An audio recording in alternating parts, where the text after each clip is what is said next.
Olá pessoal, tudo bom? Vamos conversar com um proprietário de mercado de bairro que está fazendo a diferença em suas lojas. Estamos aqui numa loja que ele tem, que tem muitas novidades que eu tenho certeza que você, empresário, vai ter ideias para aplicar no seu negócio. Arthur, muito obrigado por receber a Expo Supermercados. Queria que você comentasse o que é o Mercado Brasco para nós. Boa, vamos lá. Olá, tudo bem? Eu sou o Arthur Bolacel, sócio fundador do Mercado Brasco há 12 anos. Então, eu fundei o Brasco junto com mais um amigo há 2 anos atrás. A gente veio do interior e a gente entendeu que em Porto Alegre a gente não sentia aquele olho no olho, aquele calor humano que a gente sentia no interior. Então, a gente abriu o Brasco no meio da faculdade, quando tinha 19, 20 anos. A primeira loja foi na Florencio Gartua. E lá a gente ficou operando e abrindo e fechando a loja durante 2 anos. Então, indo na Ceasa, fatiando frios, fazendo pão. Então, a gente aprendeu muito sobre o supermercado. E desde então, a gente viu que a gente não nasceu para ser uma ou 2 lojas, a gente nasceu para ser um mercado de bairro, para ser uma rede de mercados de bairro aqui em Porto Alegre. E nesses últimos anos, a gente modelou o nosso negócio, a gente lança a nossa, o que a gente fala, né? Daí é legal que a gente fala que a gente é a nossa sala de estar do bairro. Então a gente entende que ter um Brasco em cada bairro faz muito sentido para cada loja, para cada bairro.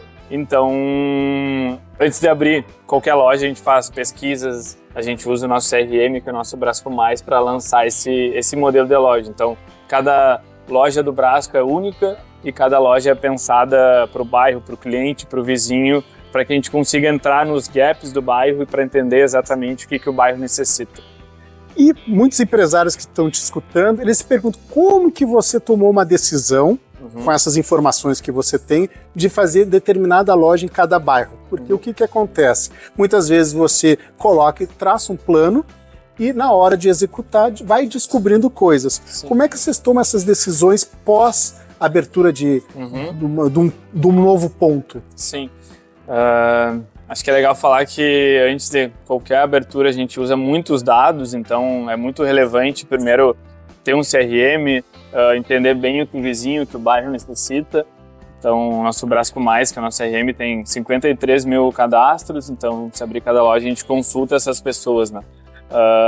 E aí o que é muito importante é o nosso time executivo. Então eu sou sócio do Gabriel, que tem a mesma idade que eu, e dentro do time executivo tem mais 3 pessoas, que um é responsável pelo financeiro, marketing e outra de operações. Então antes de abrir qualquer loja e também depois da abertura, a gente fica muito tempo na operação, eu e o Gabriel, durante 2, 3, 1 mês, para entender realmente se está dando certo, se não está, e principalmente para receber os vizinhos, né?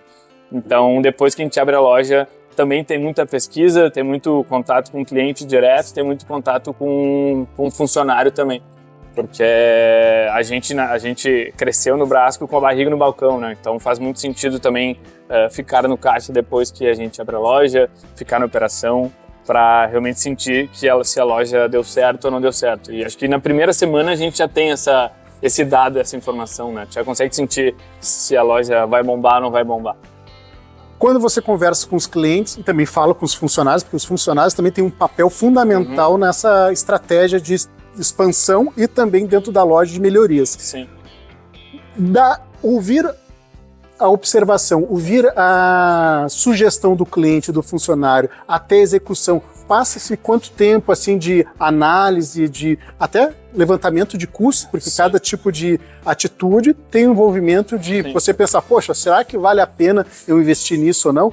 E é para tomada de decisão. Isso leva em tempo, quanto tempo leva? E tem algum exemplo para nos colocar para a gente conseguir visualizar essas tomadas? Boa. Acho que é legal falar sobre funcionário, assim, a gente entende que o Brasco é uma empresa focada muito no funcionário, né? A gente entende que quando foca no funcionário, a consequência do atendimento do cliente é o fim, né? Então a gente tem em cada loja supervisores, tem gerentes e tem o Gabi, que é o nosso diretor de operações, digamos assim. E aí, o que a gente faz, né? O Gabi faz conversas trimestrais com esses supervisores e os supervisores sempre trazem feedbacks e coisas de clientes. Então, acho que depende...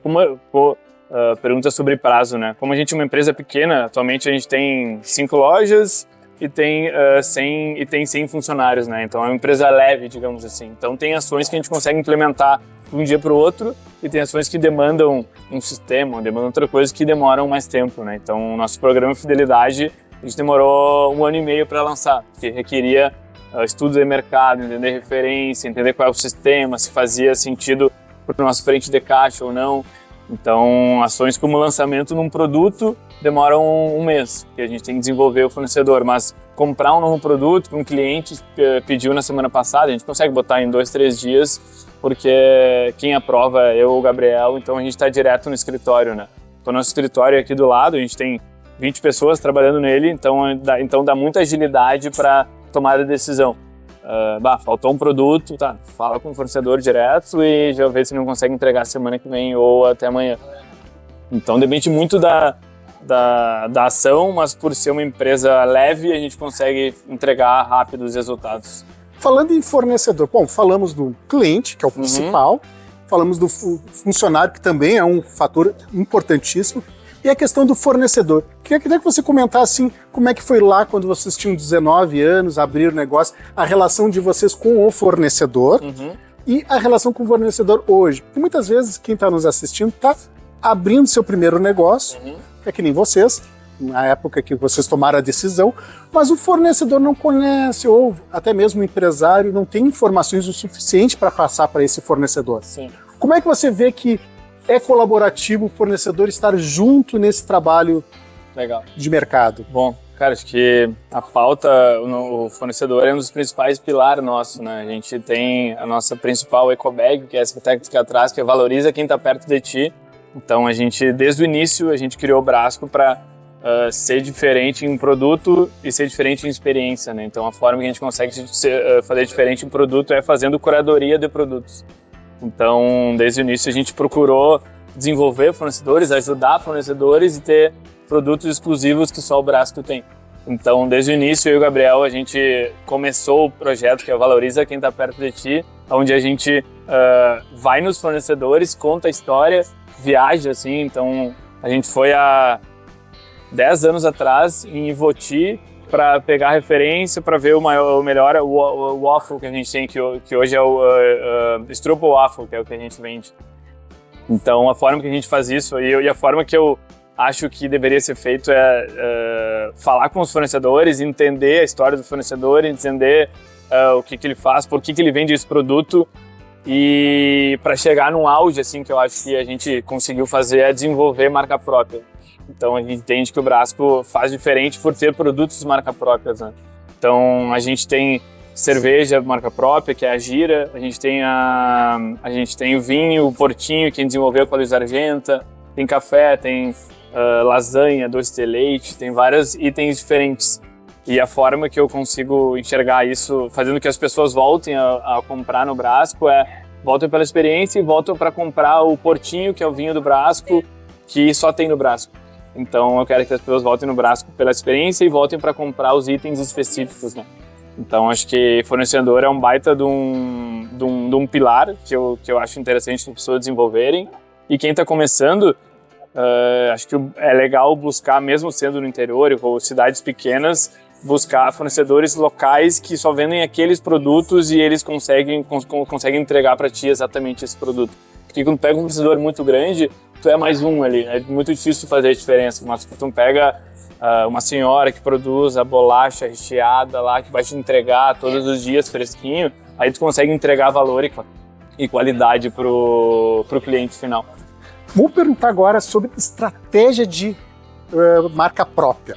Para cada produto, uma estratégia diferente. Como é que vocês tomam decisões para que, na cerveja, como você falou, trabalhar com um tipo de embalagem, um tipo de dosagem, tamanho da embalagem, porque muitas vezes o produto é tão sofisticado que o ticket, o valor acaba sendo muito expressivo. Então, acaba se ajustando. Questão de produto, como você falou, biscoito. Como é que é a estratégia de cada um? Questão de nome, questão de embalagem, questão de exposição, questão de degustação. Não, bom. Cara, baita ponto.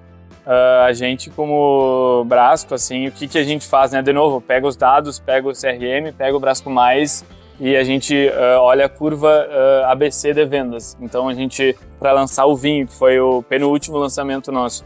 A gente entendeu qual era o tipo de vinho que mais vendia no Brasco, e aí a gente viu que era um vinho Chardonnay e o vinho Rosé. Então a gente, eu curto muito essa parte de vinho, de adega, e eu fui atrás de fornecedores locais em Bento e, enfim, na Serra do Rio Grande do Sul para entender quais eram os principais fornecedores. Fiquei 3 dias lá, vim com 9 rótulos, e aí eu fiz o primeiro teste cego com amigos aqui.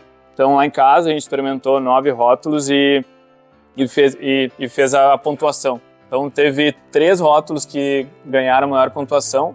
Depois disso eu peguei esses rótulos e fiz o teste cego aqui no Brasco. Então aqui onde a gente está, no Espaço Brasco, é famoso por happy hour. Então a gente queria um vinho leve que fosse um vinho de happy hour, para vender um ticket médio abaixo de R$100 e para ser um vinho muito bom, mas um vinho de happy hour, um vinho tranquilo e leve.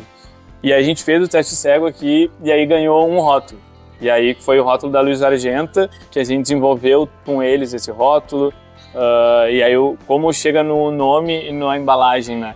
A gente desenvolveu esse rótulo, o nome Portinho, para homenagear Porto Alegre. Então a gente desenvolveu esse nome e desenvolveu toda essa roupagem dele com uma artista local. A gente chamou a Gabriela Stagliotto. Ela pegou os principais pontos turísticos do mercado de Porto Alegre e colocou dentro de um rótulo. Então, tu vai ver os coqueiros do centro, vai ver o Parcão, vai ver Redenção, vai ver vários pontos turísticos de Porto Alegre. Então, é um presente que o Brasco entregou para Porto Alegre, entregou para o Rio Grande do Sul também, junto com a parceria de um fornecedor local, que é a Luiz Argenta, né? E aí a consequência disso, o Portinho é o rosé, a gente tem o Portinho Rosé e o Portinho Branco são os vinhos que mais vendem, né? Consequentemente, a gente dá uma maior exposição para ele, a gente coloca ele na vitrine do nosso aplicativo do Brasco Mais e a gente consegue ter um preço exclusivo para quem é Brasco Mais. Ou seja, o vinho custa R$89 para cliente que não é Brasco Mais e para quem é Brasco Mais é R$79. E na época do lançamento, a gente fez happy hour nas 2 lojas. Então a gente fez todo um auê, assim, toda uma festança para lançar esse vinho. E aí deu muito certo. E é legal que assim a gente fez com a Gira, que é a nossa cerveja, fez com o Choco, que é o nosso chocolate, e agora a gente quer lançar sorvete, picolé, e assim vai indo.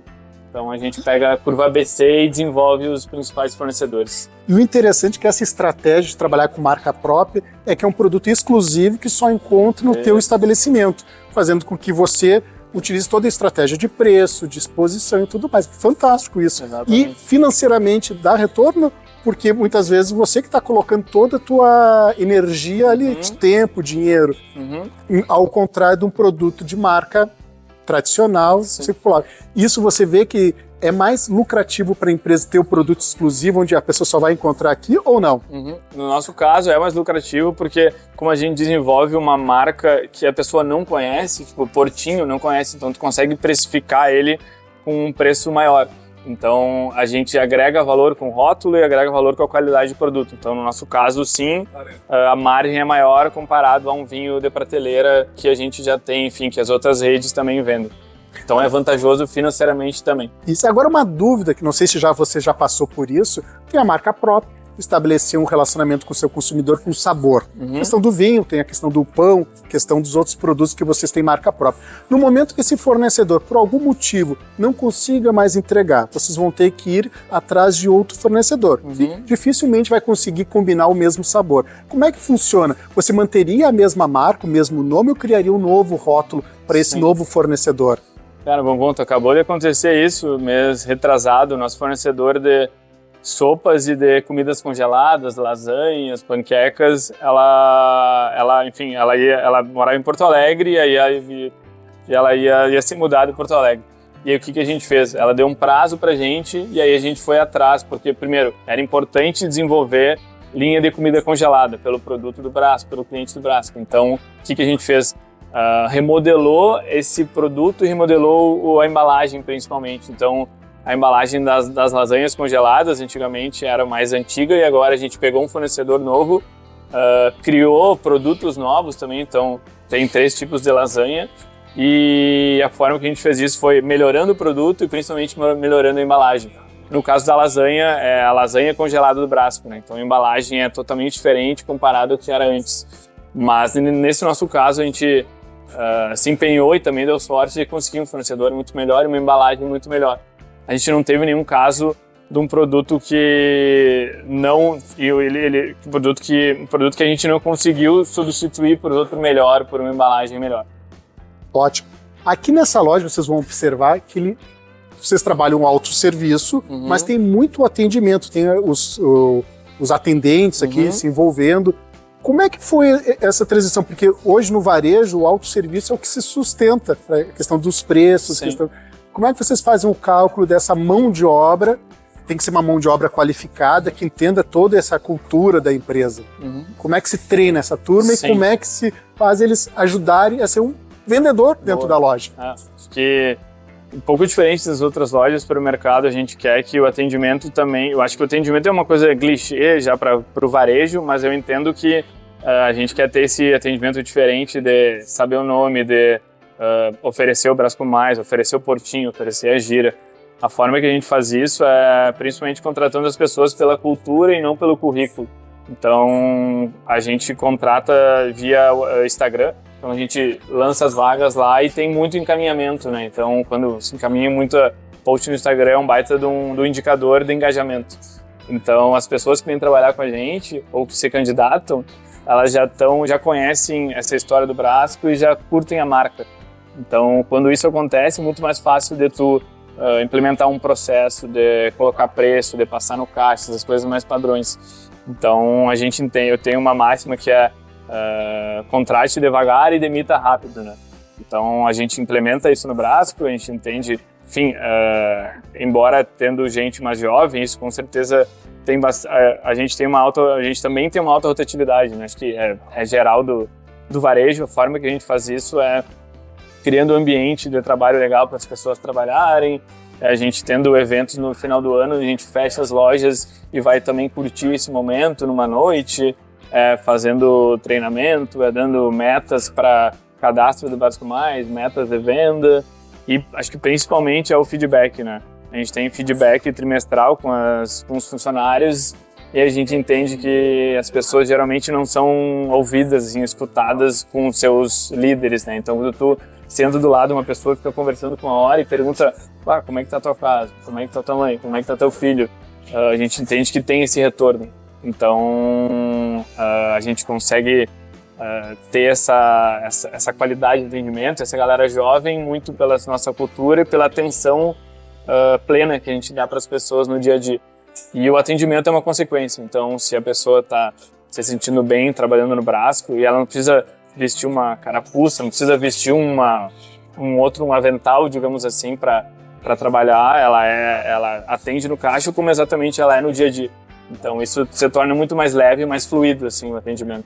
É porque hoje no nosso varejo, muitos acompanham isso, que tem muitos jovens entrando, é um dos primeiros locais que o jovem começa a trabalhar. Jovem, quando eu falo iniciando a sua carreira, e não permanece no cargo, acaba saindo por vários motivos, e essa questão, essa cultura que vocês têm é muito bacana, porque faz com que ele se sinta dentro da empresa e consiga crescer dentro. Sim. E eu queria também aproveitar, nesse caso do varejo, o autosserviço, você dá uma luz para nós, os empresários, que muitas vezes saem à procura de um ponto. Aqui nesse caso, nessa loja, é muito interessante a história dela, porque antes era um estabelecimento muito tradicional, mais de 30 anos nesse ponto aqui que vocês criaram. Depois entrou um supermercado que não deu certo.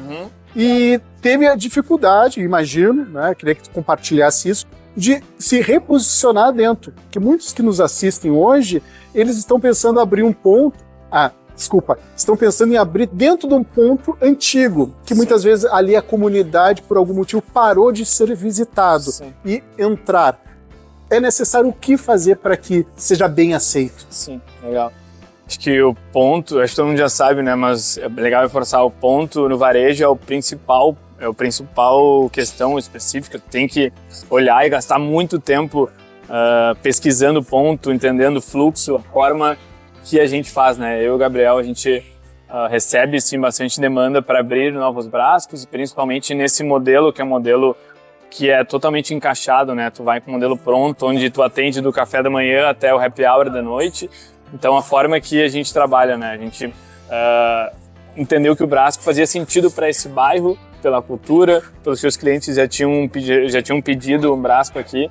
E a gente entendeu que esse ponto era um dos melhores pontos por ser numa esquina e também por o bairro ter muita densidade e principalmente fluxo.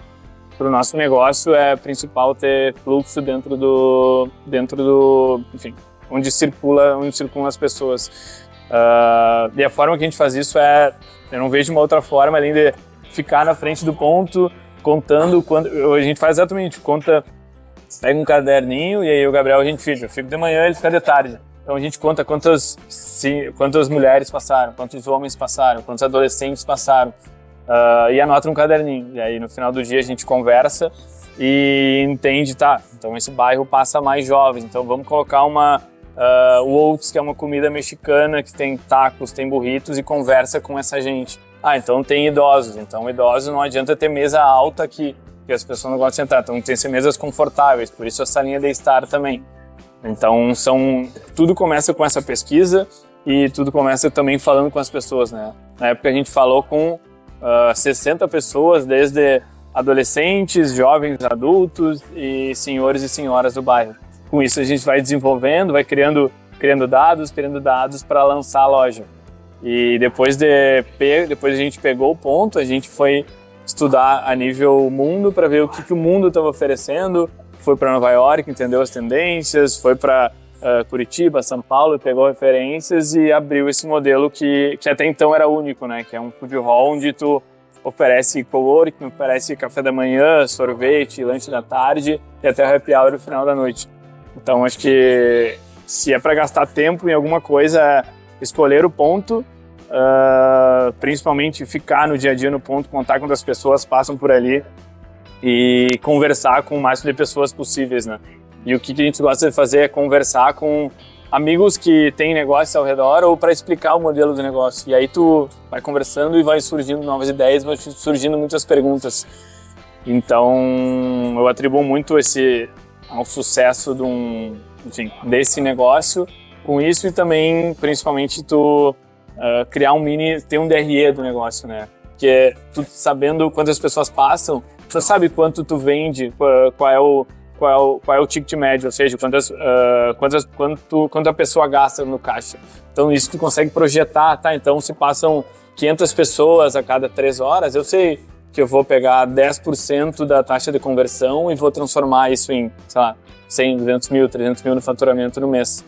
Então tudo começa lá com a base de dados, e aí tu vai projetando e tu fica mais fácil, né? Não fica um achismo. Fica, eu contei que passavam 30 pessoas lá a cada 30 minutos. Então perfeito, a base é isso. Perfeito. Olha, muito obrigado. Uma aula.